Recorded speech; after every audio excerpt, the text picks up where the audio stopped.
అందరికీ నమస్కారం. నా పేరు రమ. మిస్ మ్యాచ్ 3వ భాగం రచయిత గీతాంజలి గారు. మెల్లగా బావ చెయ్యి విడిపించడానికి ట్రై చేస్తుంటే అక్కడ చెయ్యి వదిలేసి నా నడుము మీద వేసి కిందకి లాగాడు బావ. అప్పుడే ఎందుకు లేస్తున్నావు, పడుకో అంటూ నిద్రలో ఏమైనా మాట్లాడుతున్నాడా అని ఆలోచిస్తూ బావ మొహం చూసా. నడుము మీద ఉన్న చేతిని తీసేసి పక్క కొరికి పడుకున్నాడు. ఏంటి మనిషి అసలు ఎప్పుడూ అర్థం కాని లాజిక్లా ఉంటాడేంటి అనుకోవడం తప్ప ఇంకేం చేయలేక మళ్ళీ ముసుగు తన్నేసి పడుకున్నా ప్రశాంతంగా. అమ్ము అని వినిపిస్తున్న కంచు కంఠంకి దిగ్గున లేచి కూర్చున్నా. పద చెక్అవుట్ చేయాల్సిన టైం అవుతోందన్నాడు.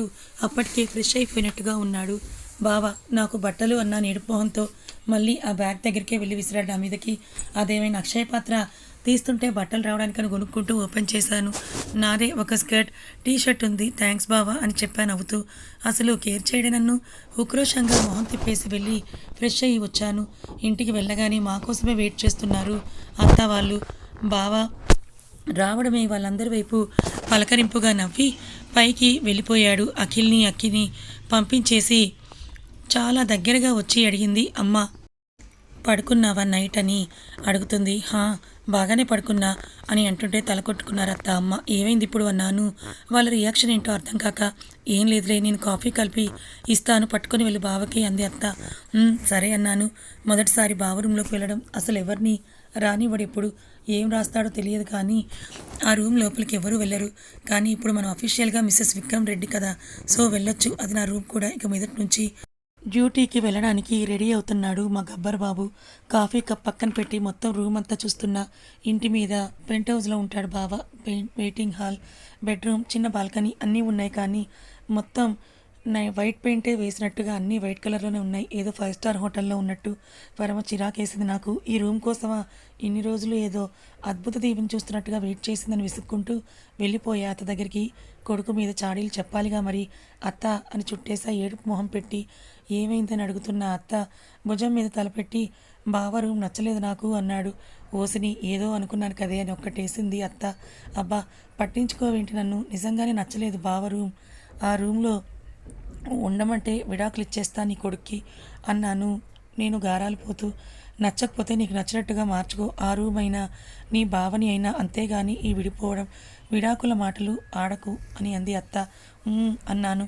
విడిపోతామని ఆ రోజు నేను అన్న మాట వేరే రోజు నిజమవుతుందని నాకు తెలియక బావ వెళ్ళగానే నేను అఖిల్ కూర్చొని ఉప్పర్ మీటింగ్ వేశాం బావ రూమ్లో. ఇదొక రహస్య గది, దీనికి మనం ఇచ్చిన ఎలివేషన్లన్నీ బొక్క అన్నాడు అఖిల్ గాడు ఫ్రస్ట్రేషన్లో. అదే కదా అన్నాను నేను కూడా. లేదే ఎక్కడో ఏదో ఉంది, అన్నయ్య అంతలా మనల్ని రానివ్వకుండా ఉన్నాడంటే సంథింగ్ ఈజ్ ఫిషీ అంది అక్కి పెద్ద జీనియస్లా ఫీల్ అవుతూ. ఫిషీ లేదు, గడద గుడ్డు లేదు. నేను ఇంత నీట్నెస్ తట్టుకోలేను అసలు. డీమార్ట్కి వెళ్ళి మనకు కావాల్సినవి తెచ్చుకొని మారుద్దాం బావ రూమ్ని అన్నాను. ఓ హలో, అన్నయ్య దగ్గర నా బుక్ చేసే ప్లాన్లా ఉంది ఇది, నాకేం అవసరం లేదు. నీ రూమ్ నీకు నచ్చినట్టుగా నువ్వే సర్దుకో, నన్ను ఇన్వాల్వ్ చేయకు అని కసిరి వెళ్ళిపోయాడు అఖిల్. వాడొక పిరికి పంద. మన ఇద్దరం వెళ్దాం పదక్కి నాకు బూస్ట్ ఇస్తూ. ఆడపడుచు అర్థం ఒకటి అంటారు కానీ నాకు మాత్రం నా అక్కి సూపర్ స్పెషల్. చిన్నప్పటి నుండి కలిసే పెరిగాం కదా ఇద్దరం, సేమ్ ఏజ్, 1 సంవత్సరం చిన్న. అది నాకంటే. శ్రీ కనకదుర్గమ్మ తల్లి ఆశీస్సులతో జ్యోతిష్యం చెప్పబడును. గురూజీ గోవిందరాజు గారు.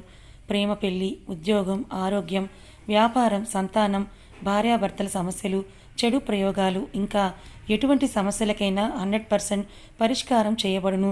నమ్మకంతో ఫోన్ చేయండి, 100% ఖచ్చితమైన పరిష్కారం దొరుకుతుంది. గురువుగారి ఫోన్ నెంబర్ 7337226830. కానీ చాలా చలాకీగా ఉంటుంది. మా గబ్బర్కి ఇంట్లో భయపడిన వ్యక్తి ఎవరైనా ఉన్నారంటే అది అక్కీని. ఇద్దరం గబగబా ఫ్రెష్ అయ్యి అత్తకి చెప్పి వెళ్ళిపోతుంటే స్కూటీ తీయొద్దు, కారులో వెళ్ళండి అని అరిచింది అత్త. డ్రైవర్ వద్దు, నేను తీస్తానన్నాను. కాలు విరగ్గొడతాను, బుద్ధిగా వెళ్ళిరండి అని కసిరి పంపించారు మమ్మల్ని. డీమార్ట్కి వెళ్ళి కావాల్సినవి అక్కర్లేనివి అన్నీ కొనుక్కొని ఒక 10,000 వదిలించి వచ్చేసాం ప్రశాంతంగా. ఇంటికి రాగానే ఆ రూమ్కి మా పైత్యం వద్ది పాపం సింగిల్ కలర్లో ఉన్న బావ రూమ్ని మల్టీ కలర్ చేసేసి నాకు నచ్చిన థీమ్స్ అన్నీ అంటించేసా. రూమ్ అంతా అన్నీ సర్దేసి బావ వచ్చే టైంకి రూమ్ నుండి బయటకు వచ్చేసా. అక్కీ రూమ్లోకి వెళ్ళి బజ్జున్న బావ కోపానికి బలి కాకూడదని రాత్రి భోజనానికి కూడా కిందకి రాలేదు బావ. నాకు మీదకి వెళ్ళాలంటే చచ్చేంత భయంగా ఉంది. అందరం భోంచేశాక నా తలలో పూలు పెట్టి జున్ను కప్పిచ్చింది అత్త. నాకేనా అని నోట్లో పెట్టుకోబోతుంటే నా చేతి మీద ఒక్కటేసి మీ ఇద్దరికీ అని చెప్పింది ఉరిమి చూస్తూ. ఇంత కక్కుర్తేంటత్తా, బోలెడాస్తి ఉందిగా, కాస్త ఖర్చు పెడితే అరిగిపోతావా అన్నాను ఆ చిన్న కప్ చూస్తూ. చుప్, అది రాత్రికి, రేపొద్దున్నే నీకు పెద్ద కప్తో ఇస్తానంది అత్త నా బుగ్గ మీద ముద్దు పెట్టి. సరే అన్నాను. వెళ్ళు మీ రూమ్కి అంది అత్త. అప్పుడేనా, కొద్దిసేపు ఆగి వెళ్తాలే అత్త అన్నాను నేను. పర్లేదు వెళ్ళు, ఇప్పటికే లేట్ అయిందంది అత్త. నీకేం తెలుసు అక్కడ నీ కొడుకు ఎన్ని చిందులు తొక్కుతున్నాడు అని గొనుక్కుంటూ వెళ్ళాను మా రూమ్కి. అక్కడ ఉన్న దృశ్యానికి నా కళ్ళు పెద్దవైపోయి చూస్తూ ఉండిపోయాను షాకింగ్గా. బావా అన్నాను ఆశ్చర్యంగా. మా ఇద్దరి ఫోటోని వాల్ మీద గ్రాఫిటీ వేస్తున్న బావ తల తిప్పి చూశాడు నా వైపు. ఆ కప్ అక్కడే పెట్టేసి గబగబా వెళ్ళిపోయా బావ దగ్గరికి. నీకు పెయింటింగ్ వచ్చా అని ఆశ్చర్యంగా అడుగుతూ. దూరంగా ఉండు, పెయింట్ అంటుతుంది కానీ ఏదో అలా వేస్తానన్నాడు బావ. ఏదో అలా ఏంటి, ఇంత పర్ఫెక్ట్గా ఉంటే అని నేను కూడా వేస్తా బావా అన్నాను గారాలు పోతూ. చీర పాడైపోతుందమ్ము, ఒక పని చెయ్యి, నా కబోర్డ్లో పాత టీషర్ట్స్ ఉంటాయి, ఏదో ఒకటి తీసుకొని వేసుకో అన్నాడు. చిన్న చిన్న డీటెయిలింగ్స్ కూడా మిస్ అవ్వకుండా చాలా బాగా వేశాడు బావ. ప్రొఫెషనల్ ఆర్టిస్ట్ లాగా. నాకు వేయడం రాదు కాబట్టి పెయింట్స్ వేసి హెల్ప్ చేశా బావకి. మొత్తం అయిపోయాక కాస్త దూరంలో నుంచొని చూస్తే ఎంత బాగుందో. నిజంగా మన ఇద్దరం పక్కపక్కన ఉంటే అంత బాగుంటావా బావా అని అడిగాను ఆశ్చర్యంగా. నా చెయ్యి పట్టుకొని అద్దం దగ్గరికి లాక్కెళ్ళి నువ్వే చెప్పన్నాడు బావ. బయటికి చెప్పలేదు కానీ నిజంగా చాలా బాగుంది మా పేరు. కాకపోతే నేను మరీ పొట్టిలా కనిపిస్తున్నాను ఆ ఆజానుబాహుడు ముందు. స్టూల్ వేసుకొని నుంచొని ఇప్పుడు పర్ఫెక్ట్ అంటుంటే నవ్వాడు బావ చిన్నగా. ఆ మనిషిని అలానే వదిలేసి జున్ను తింటున్నా బెడ్ మీద కూర్చొని. మొత్తం నీకేనా అని కసిరి లాక్కున్నాడు నా దగ్గర నుండి. ఎప్పటి నుంచి కాలేజ్ నీకు అని అడిగాడు తింటూ. ఇంకొక 1 వీక్లో అన్నాను ఆరాంగా బెడ్ మీద సెటిల్ అవుతూ. ఎల్లుండి మనం వేరే ఇంటికి షిఫ్ట్ అవుతున్నాం అన్నాడు బావ నా పక్కనే పడుకొని. అదేంటన్నాను ఆశ్చర్యంగా. నాకు గవర్నమెంట్ ఇచ్చిన క్వార్టర్స్ అవి, నీ కాలేజీకి కూడా అవే దగ్గర అన్నాడు బావ. మన ఇద్దరమే ఉండాలా, ఇక్కడే ఉండిపోదాం బావా, దూరమైనా నేను అఖిల్తో కలిసి ఎలాగోలా వెళ్తాను అన్నాను బుజ్జగిస్తూ. అక్కడ ఉన్నది మా గబ్బర్ బాబు కదా, తను అనుకున్నదే చేస్తాడు. వార్ వన్ సైడ్ టైప్ అన్నమాట. ఇంత కష్టపడి రూమ్ కూడా సర్దుకున్నాం కదా అన్నాను. ప్రతి వీకెండ్స్ వస్తాం కదా అన్నాడు. ప్రతిదానికి ఒక సమాధానం రెడీగా ఉంటుంది నీ దగ్గర అని గొనుక్కొని సరే అన్నాను. ఇంకేం చెప్పినా వినడు అని. నా మీద కోపం రాలేదా బావా అన్నాను బావకి అభిముఖంగా తిరుగుతూ. కోపమా, దేనికి అన్నాడు బావ. అంటే నీ రూమ్ని కెలికేశాను కదా అన్నాను నవ్వుతూ. నీకు నచ్చినట్టు సర్దుకుంటావని వదిలేశానలా, కానీ కంప్లీట్ చేయకుండా వదిలేశావు, అందుకే నేను కంప్లీట్ చేశానన్నాడు బావ. నాకు నచ్చినట్ట, మేబీ బావకి కాబోయే వైఫ్కి నచ్చినట్టేమో అని వదిలేశానని ఆ మ్యాటర్. రాత్రి కూడా ఏం తినలేదు మనిషి అని గుర్తొస్తుంటే లేపాను బావా అని. ఈరోజేంటే అన్నాడు విసుగ్గా. నువ్వేం తినలేదు, ఏమైనా తింటావా అని అడిగాను. నా చుట్టూ చెయ్యేసి దగ్గరగా పొదుకొని పడుకున్నాడు ఆకలిగా లేదంటూ. ఆ పెద్ద మనిషి దగ్గర చిట్టెలుకంత నేను ఏదో చిన్న టెడ్డీబేర్లాగా. వెంటనే పడుకుండిపోయాడు బావ. తన మొహం చూస్తున్న నాకు ఎంతటికీ నిద్ర రాదే ఏంటో జీవితం. ఎక్కడ మొదలై ఎక్కడ ఆగుతుందో అనుకుంటూ ఒత్తుగా ఉన్న బావ హెయిర్లో వేలు పెట్టి నిమురుతూ కూర్చున్నాను. తలలో వేలు పెట్టగానే ఇంకాస్త దగ్గరగా వచ్చేసి మెడవంపుల్లో తల పెట్టుకొని పడుకున్నాడు. అప్రయత్నంగా నుదుటన ముద్దు పెట్టాను ఇంకాస్త బావను దగ్గరికి తీసుకుంటూ. సమయం సరిగ్గా సాయంత్రం 6 కావస్తుంది కాబోలు. బావకి కాఫీ ఇచ్చిరమ్మని అత్త పంపిస్తే మేడ మీదకి వెళ్ళాను. బావతో పాటు ఇంకెవరివో నవ్వులు వినిపిస్తున్నాయి. అది అమ్మాయి గొంతు అని అర్థమవుతుంటే కొంచెం ముందుకు జరిపి చూస్తే అక్కడ శ్రేయ అక్క కనిపించింది. ఇదేంటి అక్క ఇక్కడ, అది కూడా బావతో అని ఆలోచిస్తుంటే, బావా ప్లీజ్ స్టాప్ ఇట్, నేను ఎంతసేపు నవ్వాలి, ఆపు అని అడిగింది అక్క నవ్వుతూ.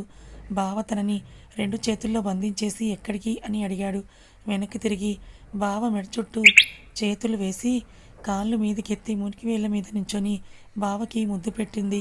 తోసేస్తాడనుకున్నా. బావ కూడా తనకి సహకరిస్తుంటే ఏడుపు వచ్చేసింది నాకు. బావా అని అరిచి దిగ్గున లేచి కూర్చున్నా. ఏంటి అమ్ము అన్నాడు నన్ను మీదకి లాక్కుంటూ. థ్యాంక్ గాడ్, ఇదంతా కళ అని ఊపిరి పీల్చుకొని వాటర్ బాటిల్ ఖాళీ చేసి కూర్చున్న బావ వైపు చూస్తూ. తప్పే ఉంది, వాళ్ళ లైఫ్ మధ్యలోకి నేనొచ్చాను. బావకి అక్కకి అలాంటి రిలేషన్ లేదని నాకెవ్వరు చెప్పారు? ఉన్నా తప్పేం లేదు, చిన్నప్పటి నుంచి వాళ్ళిద్దరికీ పెళ్ళి అనుకుంటున్నదేగా అని మనసుకి సర్ది చెప్పుకున్నాను. కానీ అసలు నా మనసు ఒప్పుకోవడం లేదు. ఒకవేళ వాళ్ళకి అలాంటి రిలేషనే ఉంటే ఏం చేస్తావు అని నా మనసు నన్ను ప్రశ్నించింది. డెటాల్ వేసి 1,00,000 సార్లు బావని మొత్తం తోమేసి మొత్తం అన్ని నదుల్లో ముంచేస్తాను అనుకున్నాను కచ్చిగా. అసలు అప్పటికప్పుడే బావని అడిగాలనిపిస్తోంది. కానీ చంపేస్తాడు నన్ను. అందుకే ఎలాగైనా బావ నుండే తెలుసుకోవాలని ఆలోచిస్తూ కూర్చున్నా. ఎడతెరపని ఆలోచనల మధ్య తెల్లవారుతుండగానే నిద్ర పట్టింది నాకు. నేను లేచేటప్పటికే వెళ్ళిపోయాడు బావ. మంచి ఛాన్స్ మిస్ అయిందిగా అని వెయిట్ చేశా సాయంత్రం వరకు. ఆ రోజు ఎంత టైం అవుతున్నా బావ రాడు. నాకు తెలుసుకోవాలనే క్యూరియాసిటీ ఎక్కువైపోయింది. నా నిరీక్షణ ఫలించి వచ్చాడు బావ. ఫ్రెష్ అయ్యి టీవీ చూస్తుంటే పక్కనే కూర్చొని రిమోట్ లాక్కొని సాంగ్స్ పెట్టాను. డైరెక్ట్గా ఎలా అడగాలో అర్థం కాక ఏం మాట్లాడకుండా ఫోన్లో ఏదో కెలుక్కుంటున్నాడు. ఉక్రోషం ఎక్కువైపోతుంది నాకు. బావ మీద కోపం అంతా టీవీ రిమోట్ మీద చూపించి విసవిస ఛానల్స్ మారుస్తుంటే ఏదో ఒక సినిమా వచ్చింది. హీరోయిన్ హీరో కిస్ చేసుకుంటున్నారు.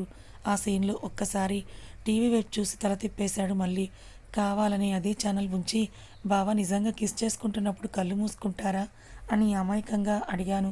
నా ఓవర్ యాక్షన్ తెలియనంత అమాయకుడు కాదుగా బావ. ఏం మాట్లాడకుండా మొహం తిప్పేశాడు. చెప్పు బావ, నీకంటే ఎక్స్పీరియన్స్ ఉంటుంది కదా అంటున్న నా మాటలు పూర్తి అవ్వలేదు. బావ పెదాలతో నా పెదాలు మూతపడిపోయాయి. సిల్లీగా అడిగిన నిజంగా ఆ డౌట్ ఉండేది నాకు. ముద్దు పెడితే కళ్ళు మూసుకోవాలా అని ఆ డౌట్ నిజమని ప్రూవ్ చేస్తూ నేను కళ్ళు మూసుకున్నాను. ఒక చెయ్యి బావ జుట్టులోకి జొనిపిస్తూ ఇంకో చెయ్యి బావ మెడ మీద వేసి చిన్నగా నివృతూ ప్రెషర్ పెరుగుతున్న కొద్దీ నా ఊపిరి భారమయ్యింది. చిన్నగా వీపు మీద తట్టాను వదలమని. నన్ను వదలగానే బలంగా ఊపిరి తీసుకొని సిగ్గుపడుతూ లేచాను వెళ్ళడానికి. నన్ను ఒక్కసారిగా కిందకి లాగాడు బావ. బావా అన్నాను ఆశ్చర్యంగా. ఏదో అడుగుతున్నావు కదా తెలిసిందా అన్నాడు. ఊహూహూ అని బుర్రను అన్ని వైపులుగా తిప్పేసి రెప్పలు వాల్చేసా కిందకి. నాకు కూడా ఇప్పుడే తెలిసిందన్నాడు ఫోన్ తీసుకుని సోఫాల నుండి లేస్తూ. అంటే బావకి ఇది ఫస్ట్ కిస్సా? టిపికల్ ఇండియన్ వైఫ్ లాగా సాటిస్ఫై అయ్యి భారం దించేసుకున్నా పూర్తిగా. ఏదో తెలియని సిగ్గు ఆవహిస్తూ ఉంటే లేచాను అక్కడి నుండి. బావను ఫేస్ చేయలేక చపాతీలు చేసుకుంటున్న అత్తని పక్కనే గట్టు మీద కూర్చొని చూస్తున్నా. సర్దుకున్నావా బట్టలు అని అడిగింది. పెడతాలే. నన్ను పంపించడానికి అంత ఇంట్రెస్ట్ ఏంటి నీకు అన్నాను మూతి ముడుస్తూ. నేనేం పంపించట్లేదే, మీ ఆయనే పట్టుకెళ్ళిపోతున్నాడు. వెళ్ళాని నేను ఎక్కడ కష్టపెట్టేస్తాను అని అంది అత్త. కాదు, ఇక్కడైతే మీ అందరి సపోర్ట్ నాకు ఉంటుంది కదా, అందుకే కుళ్ళు బావ కన్నాను. నీ మొహం అని నా తల మీద ముట్టి ప్రైవసీ కోసం అంది అక్కి ఐవింగ్ చేస్తూ. నోర్మీ నువ్వు అని కసిరింది అత్త. చిన్నగా నవ్వి బాగా అయిందా అన్నట్టు కళ్ళెగరేశాను. పో అని మూతి తిప్పుతూ వెళ్ళిపోయింది అత్త. అక్కడికి వెళ్ళాక మాకు వంట మనిషి ఉంటారా అని అడిగా. అత్త భుజం మీద తలవాలుస్తూ ఉంటారు. ఏం అంది అత్త. నీ కొడుక్కి రోజు మ్యాగీ పెడితే బాగోదు కదా అందుకు అన్నాను నవ్వుతూ. రాక్షసి అని ఒక్కటేసి నేర్చుకో. వంట వస్తే భర్తలకు భార్య మీద ప్రేమ ఎక్కువ అవుతుందంట అని అంది అత్త. అమ్మ చదువుకోమని చెప్పు దానికి. ఇవన్నీ అక్కర్లేదని అరిచాడు బావ. గబ్బర్ సింగ్ ఈజ్ బ్యాక్ అని తల కొట్టుకున్నాను. తర్వాత రోజు బావకి గవర్నమెంట్ అలాట్ చేసిన క్వార్టర్స్లోకి మారిపోయింది మా ఇల్లు. గవర్నమెంట్ క్వార్టర్స్ అంటే పోలీసోడ్ సినిమాలో విజయ్ ఇల్లు లాగా డూప్లెక్స్ ఏవేవో ఎక్స్పెక్ట్ చేసిన నాకు దిమ్మ తిరిగిపోయింది ఆ ఇల్లు చూసి. బావా, ఈ ఇంట్లోనేనా మనం ఉండాల్సింది అన్నాను. అన్నాడు గబ్బర్ బాబు ఎక్స్ప్రెషన్ కూడా ఇవ్వకుండా. ఇదేం ఇల్లు బావా, నాకు నచ్చలేదు, మన ఇంటికి వెళ్ళిపోదామని అన్నాను.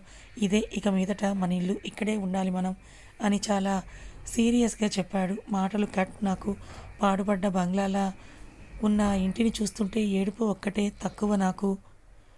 నువ్వు ఆ రూమ్ తీసుకో, నేను ఇది తీసుకుంటాను అని అన్నాడు బావ. ఓకే అన్నాను. బావ చూపించిన రూమ్ వైపు వెళ్తూ. మాకు ఒక మెయిడ్ రత్నం, ఒక హోంగార్డ్, సెక్యూరిటీకి వంట మనిషి లక్ష్మి ఆంటీ. వాళ్ళు ముగ్గురికి కూడా బావ అంటే చాలా భయం. నాకంటే దారుణంగా భయపడిపోతున్నారు బావని చూసి. కాలేజ్కి వెళ్ళడం, వీకెండ్స్ మా ఇంటికి వెళ్ళిపోవడం, అక్కడికి వెళ్ళాక అక్కితో అఖిల్తో ఆటలు, ఇలానే గడిచిపోయాయి 6 నెలలు. ఆ 6 నెలల్లో నేను బావ మాట్లాడుకున్నది రోజుకి ఒకసారి కూడా ఉండదు. పొద్దున్నే వెళ్ళి రాత్రికి వస్తాడు బావ. నేను కాలేజ్ నుంచి రాగానే నా వర్క్స్ చూసుకొని లక్ష్మి ఆంటీ వండేసిన వంట బుద్ధిగా తినేసి నా రూమ్కి లాక్ వేసుకుని పడుకుండిపోవడమే. బావ ఎప్పుడు వస్తాడో ఎప్పుడు తింటాడో ఇవన్నీ నాకు తెలియదు, ఎప్పుడూ పట్టించుకోలేదు. ఇలా ఉంటున్న మా జీవితాల్లోకి వచ్చింది బావ వాళ్ళ superior sir. Retirement function. Morning కాలేజ్కి రెడీ అయ్యి బ్రేక్ఫాస్ట్ చేస్తుంటే తన రూమ్ నుండి బయటకు వచ్చాడు బావ. బావ వైపు చూసి చిన్నగా నవ్వాను. హాయ్ అని. ఈవినింగ్ మా సుపీరియర్ ఆఫీసర్ ఇంట్లో ఫంక్షన్ ఉందమ్ము, అందరినీ రమ్మని ఇన్వైట్ చేశారు, వెళ్దాం అన్నాడు బావ. నాకు చీర కట్టుకోవడం రాదు, వెంటనే చెప్పేశాను గాబరాగా. అయితే అన్నట్టు చూశాడు. మరి ఎలా వెళ్తాం అత్త వాళ్ళ ఇంట్లో రెడీ అయి ఉండాలా అని అడిగా. అక్కర్లేదు, మనం ఎక్కువసేపు ఉండొద్దు ఫంక్షన్లో, వెంటనే వచ్చేద్దాం, చుడీదార్ లేదా ఫ్రాక్ ఏదైనా ఉంటే వేసుకో అన్నాడు. ఓకే అని వెళ్ళిపోయా. అప్పటికే లేట్ అయిపోతుంటే బస్కి. ఈవినింగ్ రాగానే ఫ్రెష్ అయి బావ కోసం వెయిట్ చేస్తుంటే వచ్చాడు. బావ, గివ్ మీ 5 మినిట్స్ అమ్ము అని లోపలికి వెళ్తూ, బావ ఎలాగో రెడీ అవ్వడానికి టైం పడుతుంది కదా అని ఫ్రిడ్జ్ ఓపెన్ చేసి జ్యూస్ తీసుకొని తాగుతుంటే చేయి జారి నా డ్రెస్ అంతా ఒలికిపోయింది. మా గబ్బర్ బాబు అది చూసి నన్ను 4 పీకేలోపు త్వరగా మార్చేయాలని గబగబా వెళ్ళి వేరే డ్రెస్ వేసుకొని వచ్చాను. అదే టైంకి తన రూమ్ డోర్ తీశాడు బావ కూడా. ఇన్సిడెంటల్గా ఇద్దరం బ్లాకే వేశాం. ఒక క్షణం నా వైపు తీక్షణంగా చూసి వెళ్దావా అన్నాడు. ఈ మనిషి కనీసం ఎలా ఉన్నానో చెప్పాలనే విషయం కూడా తెలియదా అని విసుక్కుంటూ వెళ్ళాను. బావ వెనకే చాలా దూరం ఉంది మేముండే ప్లేస్కి అతని ఇల్లు. దాదాపు అరగంట జర్నీ తర్వాత రీచ్ అయ్యాం అతనింటికి. ఎంతైనా సుపీరియర్ ఆఫీసర్ కదా, చాలా గ్రాండ్గా ఉంది ఇల్లు కూడా. కాకపోతే అక్కడ జరిగేది రిటైర్మెంట్ ఫంక్షనా, ఏదైనా ఓల్డేజ్ హోమ్ ఫంక్షనా అర్థం కాలేదు నాకు. బావా, వీళ్ళంతా పోలీసులేనా అని అడిగాను ఆశ్చర్యంగా. నా వైపు ఒక యాటిట్యూడ్ లుక్ పడేసి, వాళ్ళంతా మా సుపీరియర్స్ అమ్ము, అలానే ఉంటారన్నాడు. ఓ ఓకే అని బావతో నడుస్తుంటే, ఏ విక్రమ్ వచ్చేసావా అని హ్యాపీగా వచ్చేశాడు రిటైర్మెంట్ తాతయ్య. గుడ్ ఈవినింగ్ సార్ అని సెల్యూట్ చేశాడు బావ. నేను కూడా సెల్యూట్ చేయాలా అర్థం కాలేదు. బేలగా చూశాను బావ వైపు. నా వైఫ్ అని శ్రీనిక పరిచయం చేశాడు. హలో మిస్సెస్ విక్రమ్ అన్నాడు షేక్ హ్యాండ్ ఇస్తూ. Thanks for your service to this nation uncle, మీలాంటి వాళ్ళకి మేము ఎప్పుడు రుణపడిపోయి ఉంటామని చెప్పాను చిరునవ్వుతో. గుడ్ చాయిస్ అన్నారు బావ వైపు చూస్తూ.